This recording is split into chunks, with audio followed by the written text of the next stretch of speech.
USA 9 News at 6 begins with breaking news in the district. In the past 45 minutes, we learned a lot more about that shooting in Logan Circle involving a U.S. Park Police officer and a suspect. First, we know the suspect is dead. As for the officer, that person got shot in the torso and legs.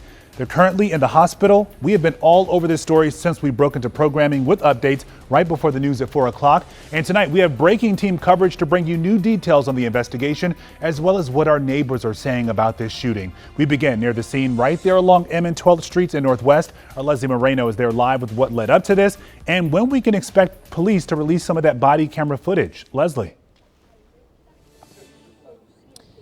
Lorenzo, Park Police wrapping up that press conference about 40 minutes ago. I want to walk you through how this happened. This happened at around 2:30. Park Police attempting to stop a driver for a suspected drug violation. This was on 12th in Massachusetts. As you can see here, still a very active scene, a lot of a police presence here. But at some point during that, things escalated. The officer and the suspect exchanged gunfire. Both were shot.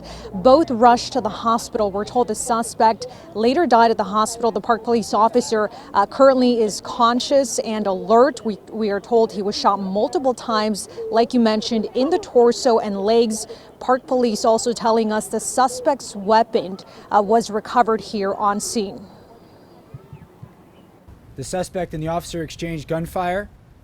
The officer was shot and the suspect was shot. On scene, officers rendered aid to both the officer and the suspect. The officer was then transported to the hospital where he's receiving treatment for his injuries. The suspect was also transported to the hospital and was later pronounced deceased. This incident will now be investigated by the Metropolitan Police Department. There is U.S. Park Police body camera footage for this incident, and it'll be released within 30 days of this incident. As you heard there, the officer who was shot was wearing his body camera. That footage will be released, we're told, in 30 days. So we should know more about how this all unfolded. For now, as you can see, still a very active scene as police, as detectives, MPD continue talking to witnesses, gathering evidence here and figuring out how this all unfolded. Lorenzo. Looking at the amount of evidence there behind you, Leslie, so many crime markers. You have the shoe that's on that scene as well. Someone's coat, it appears to be. My goodness, Leslie, thank you. And our breaking team coverage is just ramping up right now. We have several crews working to bring you the full scope of what happened there today. Right now, I want to go live to our Rafael Sanchez crews near the scene. And Rafa, you've been talking with a lot of our neighbors in that area. What are they telling you?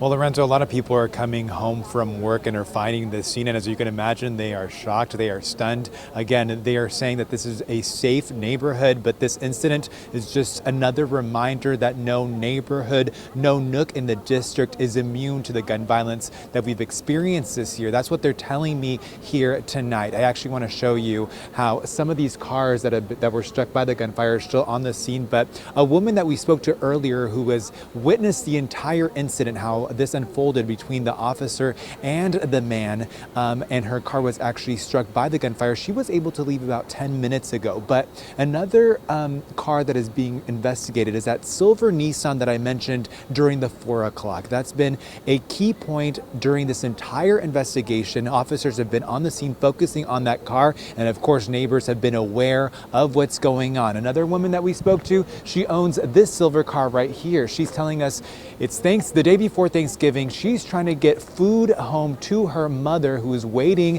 for, those groceries so she can have her Thanksgiving meal. She hasn't been able to get her car out of the area, but she shared her feelings as a mother living in the district. Her daughter was actually here in the area visiting her godfather when she heard the news that there had been a shooting. Let's listen to what she told us. You don't even feel good celebrating a holiday, hearing about death and shootings and stuff like that. And my whole years of living, it's just like, it's getting more and more intense with the gunfire and stuff like that, the violence. And like I said, I don't feel safe. So I just make sure my daughter's safeguarded, all my surroundings are safeguarded, because you don't know. You just don't. So She said she doesn't feel safe. You heard that. She says she's changed her behavior this year. She's not going out to eat. She's not going out with her daughter. And that's the reality of some people here in the district. She does not live in the area. However, she was scared when she heard that there had been a shooting. And she said that her daughter told her she heard between 5 or 6 gunshots. And she rushed over here to the scene to make sure that she was okay. That's what we're hearing from neighbors tonight. And of course, at 11, we'll have more as neighbors react to the scene and more details that we're expected to get from Park Police later on today. I'm live in Northwest. Lorenzo? Yeah, sadly, this latest violence in D.C. will be part of the Thanksgiving dinner conversation, I'm sure. Rafa, thank you. And you can count on us to stay on top of this story all night long. Look for updates right here on air and on WUSA9.com, as well as our streaming app as well, WUSA9 Plus.